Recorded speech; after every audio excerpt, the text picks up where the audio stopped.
Hi, my name is Nicole. Welcome to my channel, Travel to Money. In this video, I'm going to give you an inside look at the city of Bar in the beautiful country of Montenegro. I'll tell you about my month-long stay there, the food, the culture, how to get around, and exactly why you should visit.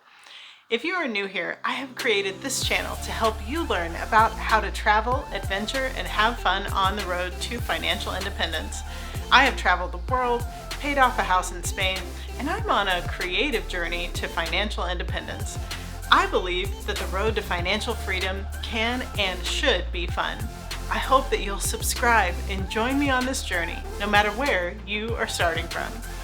Situated on the Adriatic Sea, Bar is a coastal town in Montenegro that offers stunning views and a relaxed atmosphere. If you're not familiar with Montenegro, check out this video of mine that talks about this beautiful European country. During my time in Bar, I particularly liked that it felt less touristy than other areas in Montenegro. It is right in the center of the coastal area with easy access to beach towns that are either north or south. The main attraction in Bar is its Old Town, which is full of winding streets, historic buildings, and charming cafes. The history of the Old Town of Bar dates back to the 6th century, making it one of the oldest settlements in Montenegro. One of the highlights of Bar's Old Town is definitely the Venetian Fortress, which was built in the 16th century. The fortress offers stunning views of the Adriatic Sea and the surrounding mountains. If you're going to eat in the Old Town, be sure to try smoked cheese if it's on the menu. They have a type of smoked cheese that is made in the surrounding villages and sold in the Old Town. It's delicious. In terms of getting around Bar, I found it to be quite easy. The Old Town is small and easily walkable. We were situated just between the Old Town and the beach town, and we would walk to both. However, it was a good 30-minute walk either way. If you have time and the weather is nice, enjoy the stroll. Bar is also known for its nightlife, which surprisingly doesn't revolve around clubs and bars like in most beach towns. Instead, there are many outdoor cafes and restaurants that stay open late into the night. Speaking of restaurants, let's talk about the food. The Montenegro cuisine is a mix of Italian, Albanian, and Montenegrin dishes. In Bar, you can find many seafood restaurants that serve fresh fish caught daily. As a vegetarian, I found that a mushroom soup is really common in most restaurants, and it was one of my favorite dishes to have regularly. Coffee in Bar is also excellent and very affordable. A cappuccino will only set you back about €1. The culture in Bar is a mix of old and new.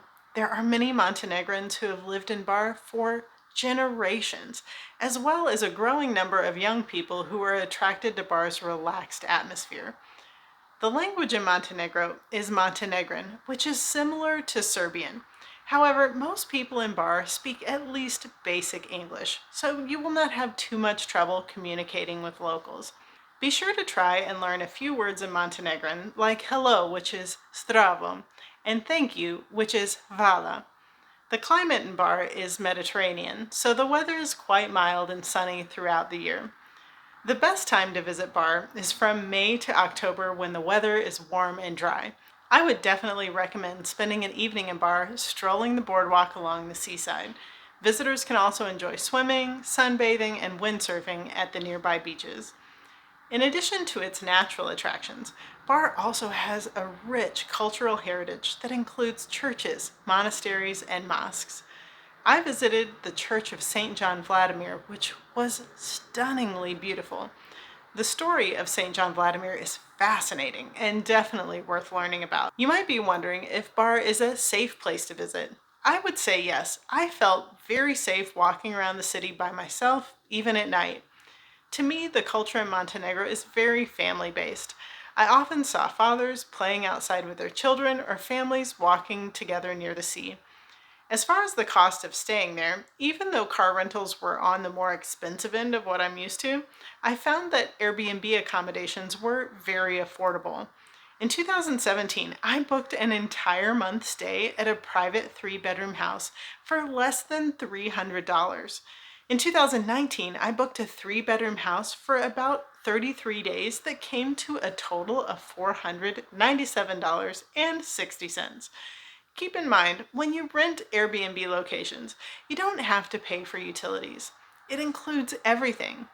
I always look for accommodations when traveling that have a kitchen, good Wi-Fi, and that also have at least a washing machine. Many homes in Europe don't have dryers, so if you put that as a requirement in your search, it will remove a lot of homes that would otherwise show up. It took us a little bit to figure out the grocery stores and how best to get to and from them.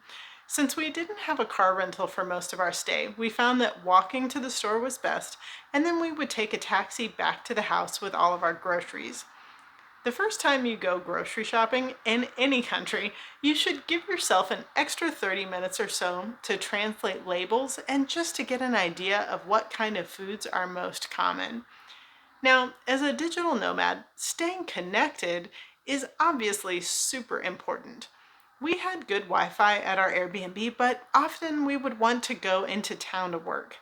I found that most of the restaurants on the seaside would have pretty good Wi-Fi. It was so nice to sit outdoors all afternoon with a view of the sea and then watching the sunset before we would pack up to go home. My friend was also able to purchase a SIM card for her phone that had 100 gigs of data at a store called Telenor for just 15 euro.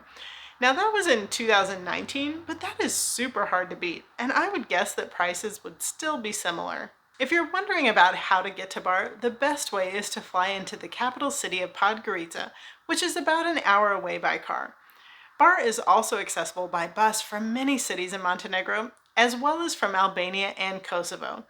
I found that car rentals in Montenegro were more than in other European countries I visited.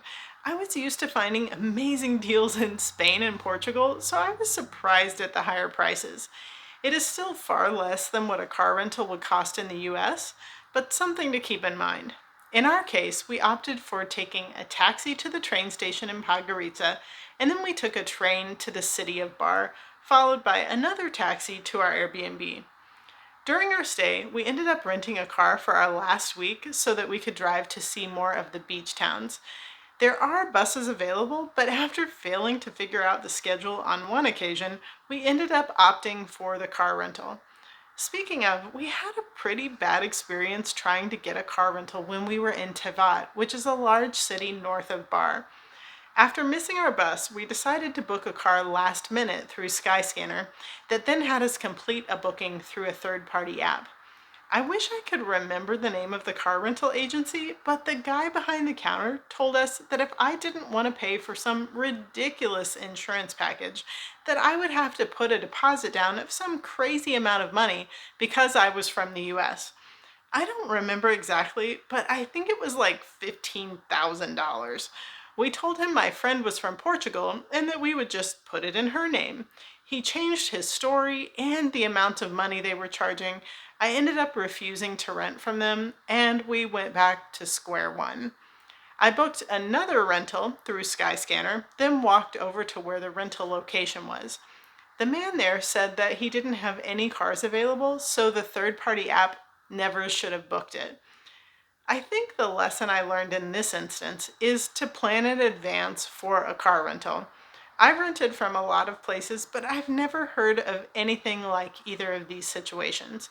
It was pretty easy to get a bus from the bus station once you understand where to go and how the ticketing works. When we left Montenegro, instead of flying out of Podgorica, we dropped our rental car off in Tevat, then took a ferry, and then a bus into Croatia, which was our next stop. Overall, I absolutely loved my time in Bar, and I would highly recommend it to anyone looking for a relaxing vacation spot with plenty of things to see and do. If you have enjoyed this video or learned something new here today, please hit that like button and subscribe to join me every Sunday where travel and adventure build financial freedom. I can't wait to see where your dreams will take you.